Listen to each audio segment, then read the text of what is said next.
سنو اپنے اس آقائے امت صلی اللہ علیہ وسلم کی بارگاہ میں، سید الانبیاء، سید المعصومین، سید الاصفیاء، حبیب کبریا صلی اللہ تعالی علیہ وآلہ وصحبہ وبارک وسلم حسنین کریمین کے گھر آئے ہیں، دیکھا بچے بھوکے ہیں۔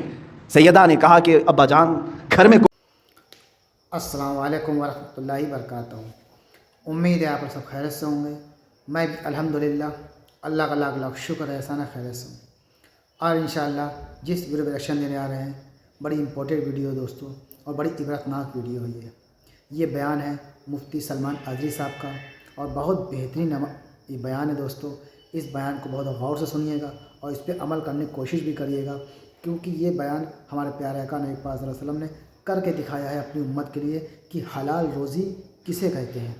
محنت سے کمائیے، محنت یعنی کہ حلال کمائیے اور اپنے بیوی بچوں سب کا پیٹ بھریے، اس میں اللہ تعالیٰ بہت خیر و برکت دے گا، بے انتہا خیر و برکت دے گا۔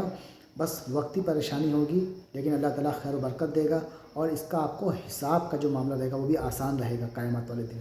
اور حرام روزی جو آپ کریں گے، جوا یا جھوٹ مکاری کر کے یا کیسے بھی کر کے جو آپ حرام روزی کمائیں گے، اس کو سمجھ لیجیے ایک لقمہ بھی اگر چلا گیا تو سمجھ لیجیے آپ جتنے لوگ کھائیں گے، آپ نے کھایا اور آپ کے تمام بیوی بچے سب نے کھایا، وہ حرام گنہگار سب سے آپ ہوں گے، سب کے سمجھ لیجیے۔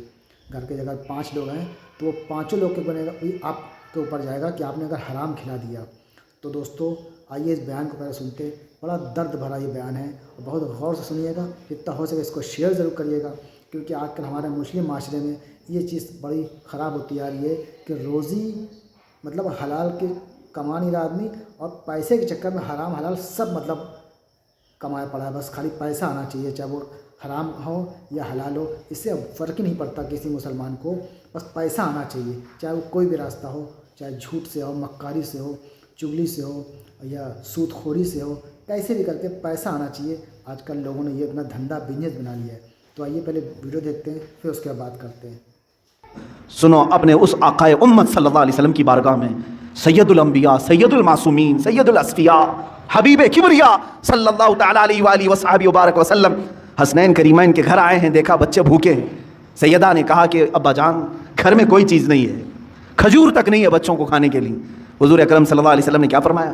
اے فاطمہ میں جاتا ہوں، دیکھتا ہوں کہ کوئی مزدوری مل جائے تو میں کروں گا اور کما کر کے لاؤں گا۔ کون کہہ رہا ہے؟ اللہ کے حبیب صلی اللہ علیہ وسلم۔ مولانا شہاب الدین قلیوبی نے یہ حکایت لکھی ہے، فرماتے ہیں کہ میرے آقا صلی اللہ تعالیٰ علیہ وسلم مدینے کے باغیچوں کو دیکھتے ہوئے گئے، دور ایک باغیچے کے پاس آپ نے دیکھا کہ ایک مالک باغیچے کا پانی کنویں سے نکال کر کے ڈال رہا تھا درختوں پر۔ حضور اکرم صلی اللہ تعالیٰ علیہ وسلم نے ارشاد فرمایا، کیا مجھے یہاں تیرے باغیچے میں کوئی کام مل سکتا ہے؟ اس نے کہا ہاں، تم میرے اس کنویں سے ڈول گھڑا پانی بھر کر کے درختوں پہ ڈالو، میں بدلے میں کھجوریں دوں گا، ایک گھڑا پانی ڈالو گے تو 2 کھجوریں دوں گا۔ اللہ کے حبیب صلی اللہ تعالیٰ علیہ وسلم نے رسی لی، اس گھڑے کو باندھا، ڈول کو باندھا اور پانی کھینچنا شروع فرمایا، اور اپنے ہاتھوں سے اٹھایا اور درخت پر ڈالا، درخت کو سینچا، 2 3 4 درختوں کو سینچا، چوتھی یا تیسری مرتبہ رسی ٹوٹ گئی اور گھڑا ڈول کنویں میں گر گیا۔ یہ اللہ کے حبیب صلی اللہ تعالیٰ علیہ وسلم کی بات کر رہا ہوں۔ میرے عزیز بچوں، نوجوانوں، جب تمہارے ہاتھ میں حرام کاریاں شیطان دے تو میرے نبی کو یاد کر لینا اس دن۔ میں آج کیا کر رہا ہوں؟ مدینے کے تاجدار صلی اللہ تعالیٰ علیہ وسلم اپنے ہاتھ سے رسی کھینچ کر کے ان کو تو اللہ جنت کے دسترخوان اتارتا تھا، لیکن اپنی امت کے لیے میرے آقا نے یہ درس دیا۔ رسی ٹوٹ گئی، گھڑا اندر گر گیا، باغیچے کا مالک نہیں جانتا تھا، آیا اس نے ہاتھ اٹھا دیا، مزدوروں کے ساتھ جس طرح کیا جاتا ہے۔ اللہ کے حبیب صلی اللہ تعالیٰ علیہ وسلم نے جواب نہیں دیا، میرے آقا صلی اللہ تعالیٰ علیہ وسلم نے جواب نہیں دیا، اس لیے کہ میں مزدوری کر رہا ہوں یا کام کر رہا ہوں۔ آپ نے گھڑے کو نکالا، پھر رسی کو باندھ کر کے اس کو دے دیا۔ غالباً اس دن 6 یا 8 کھجوریں ملی، وہی لے کر کے حسنین کریمین کو کھلانے کے لیے میرے آقا تشریف لائے، گھر میں تشریف لائے وہی کھجوروں کے ساتھ۔ کائنات کا آقا و مولا اپنے ہاتھوں سے کما کر کے اپنے بچوں کو کھلا سکتا ہے، اور تم راتوں میں بیٹھ کر کے گیمبلنگ کر کے جوئے کھیل کر کے اپنے گھر کو جہنم کی آگ سے بھرنا چاہتے ہو؟ کیسی امت ہے میرے آقا کی۔ حضور اکرم صلی اللہ تعالیٰ علیہ وسلم نے کسی کو یہ چیز بیان نہیں کی، لیکن جس نے ہاتھ اٹھایا تھا اس کے بعد اسے احساس ہونے لگا کسی حسین چہرے پر میں نے ہاتھ اٹھایا ہے، چاند جیسا کوئی میرے باغیچے میں اترا تھا۔ بعد میں بے قراری اتنی بڑی کہ جو گزرتا تھا اسے پوچھتا تھا کہ ایک ایسی شخصیت میرے ہاں آئی تھی، کون ہے یہ؟ لوگوں نے کہا کہ وہ تو محمد رسول اللہ تھے صلی اللہ علیہ وسلم۔ اس نے کہا وہی ہے؟ کہا ہاں۔ اس نے ندامت اور شرمندگی کی وجہ سے تلوار اٹھائی اور اپنا ہاتھ کاٹ دیا. کہا مجھے اس ہاتھ کی ضرورت نہیں. میں نے ہاتھ اٹھا دیا. اسی حالت میں وہ مسجد نبوی آیا. اللہ کے حبیب صلی اللہ تعالیٰ علیہ وسلم کے پاس شام کے وقت آیا. زاروں قطار رونے لگا, مجھ سے گستاخی ہو گئی, میں نہیں جانتا تھا. ہاں میں نے کبھی یہ نہیں سوچا تھا کہ اللہ کا رسول باغیچے میں میرے آ کر کے ڈول سے پانی سینچے گا, پانی نکال کر کے درختوں پر ڈالے گا. اللہ کے حبیب صلی اللہ علیہ وسلم نے کسی کو کچھ نہیں کہا. اس کے ہاتھ کو لے کر کے پھر سے مونڈے سے جوڑا اور اپنا لعاب پاک لگا کر بھیج دیا. صحیح ہو گیا وہ بندہ. میں نے کلیوبی میں یہ بات پڑھی ہے, صرف اس لیے عرض کرتا ہوں آج بچوں کو, نوجوانوں کو, تم کو شیطان یہ راستہ دکھاتا ہے کہ تم جہنم کی آگ اپنے گھروں میں, اپنے برتنوں میں, اپنے پتیلیوں میں بھر دو حرام رزق سے.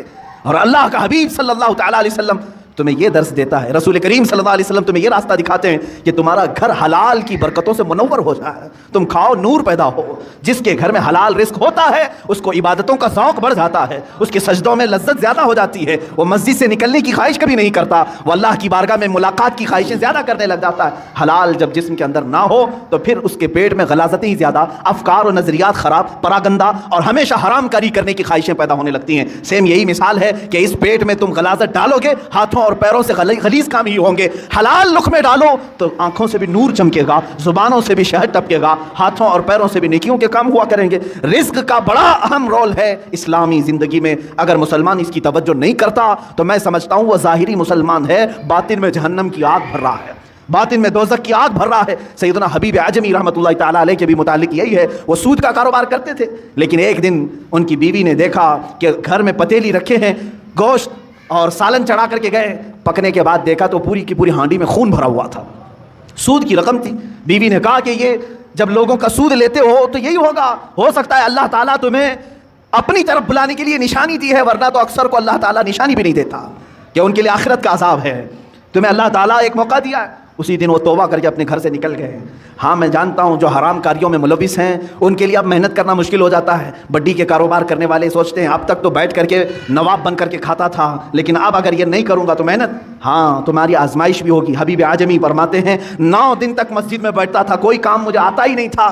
شام کو بیوی پوچھتی تھی کیا کچھ کما کر کے لائے, کہتا کہ میں ایک اچھے مالک کی ہاں خدمت کر رہا ہوں, وہ کہہ رہا ہے کل دے دوں گا, کل دے دوں گا, کل دے دوں گا. کسی کے یہاں خدمت نہیں کرتے تھے, مسجد میں بیٹھ جاتے تھے. شرمندگی تھی بیوی کے پاس بولنے کے لیے. بیوی یہی کہتی تھی صبر کر لوں گی, ایک نہ ایک دن تمہارا مالک دے ہی دے گا جس کے یہاں تم مزدوری کر رہے ہو. 9 دن ہو گئے, پیر بھاری ہو گئے تھے گھر جانے کے لیے. کہ آج بھی بیوی پوچھے گی آج کچھ مزدوری ملی کہ نہیں ملی, کیا بولوں گا. لیکن گھر پہنچے تو دیکھا گھر میں روشنی ہے, دسترخوان بچھا ہے, طرح طرح کے کھانے بنے ہوئے ہیں, گھر میں 1 روپیہ نہیں تھا. بیوی سے آ کر پوچھا یہ سب کہاں سے آئے. کہا تم جس کے یہاں مزدوری کرتے ہو اسی کمپنی کا ایک خادم آیا تھا, سارے کھانے دے کر کے گیا ہے اور کہا اے خاتون اپنے شوہر سے کہہ دینا اس کی خدمت مالک کو بہت پسند ہے. مالک نے یہ کہا اور خدمت کرے گا اور مزید نعمتیں دیں گے. حبیب اعجمی چیخ پڑتے ہیں, کہتے ہیں میں جس کے یہاں خدمت کر رہا ہوں وہ کوئی نہیں جانتا, میری بیوی بھی نہیں جانتی. اسی دن اپنے گھر سے نکل گئے اور فنا فی اللہ کا مقام حاصل کیا. حضرت حبیب اعجمی رحمۃ اللہ تعالیٰ علیہ بغداد کے ان مشہور اولیاء کاملین میں شامل ہوئے جن کے بارگاہ میں حضرت فضیل بن عیاض بلکہ سرکار بغداد غوث اعظم عبد القادر جیلانی رضی اللہ تعالیٰ عنہ بھی ادب سے نام لیا کرتے تھے. جب تم حرام کو چھوڑو گے اللہ تعالیٰ حلال 1000 دروازے کشادہ بھی کرے گا, کھولے گا تمہارے لیے. عزیزان گرامی, میں یہی آخری میسج دینا چاہوں گا جو بھی مجھے سن رہے ہیں, اے نوجوانوں توبہ کرو, سچی توبہ کرو. دنیا تمہارے مال سے اور تمہارے پیسوں سے اپنی اینٹیں بنا رہی ہیں اور تمہیں اس کا ذرا برابر بھی شعور نہیں ہے. تم ہر جگہ لوٹے جا رہے ہو, ہر جگہ تمہارے اس مال کے ساتھ کھلواڑ ہو رہا ہے. چٹ فنڈ کمپنیاں آتی ہیں تمہیں لوٹ کر کے جاتی ہیں, لٹیرے آتے ہیں تمہارے محلوں میں 1 لاکھ کو 2 لاکھ کرنے کے بہانے سب کے پیسے لے کے بھاگ جاتے ہیں. کاروبار میں اس طرح کا منافع دینے کی وعدے کرتے ہیں, اتنے بھر دو, اتنے % تم کو ہر مہینے ملتا رہے گا, وہاں پر تم لوٹے جاتے ہو. میچ کوئی اور کھیل رہا ہے, پیسے تمہارے جا رہے ہیں, کوئی اور کھیل رہا ہے, پیسے تمہارے جا رہے ہیں. یہ سب کیا ہے؟ تمہارے حلال کمائی کو دنیا نگل جانا چاہتی ہے. یاد رکھو اللہ رب العزت کی بارگاہ میں ہر چیز کا حساب ہوگا. اللہ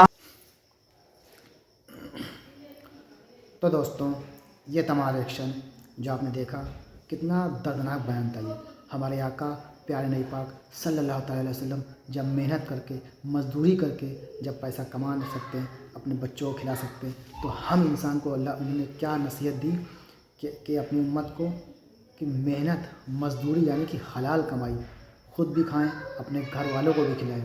سوچیے کمائیں گے آپ حرام یا حلال, کھائیں گے سب تو گنہگار بھی آپ ہی ہوں گے اگر آپ نے حرام کمایا ہے تو حلال کمائیے, محنت کریے, مزدوری کریے, کیسے بھی کریے, لیکن حلال، جھوٹ، مکار اور سود خوری، بیاج خوری، یہ سب سے جتنا ہو سکے پرہیز کریے گا۔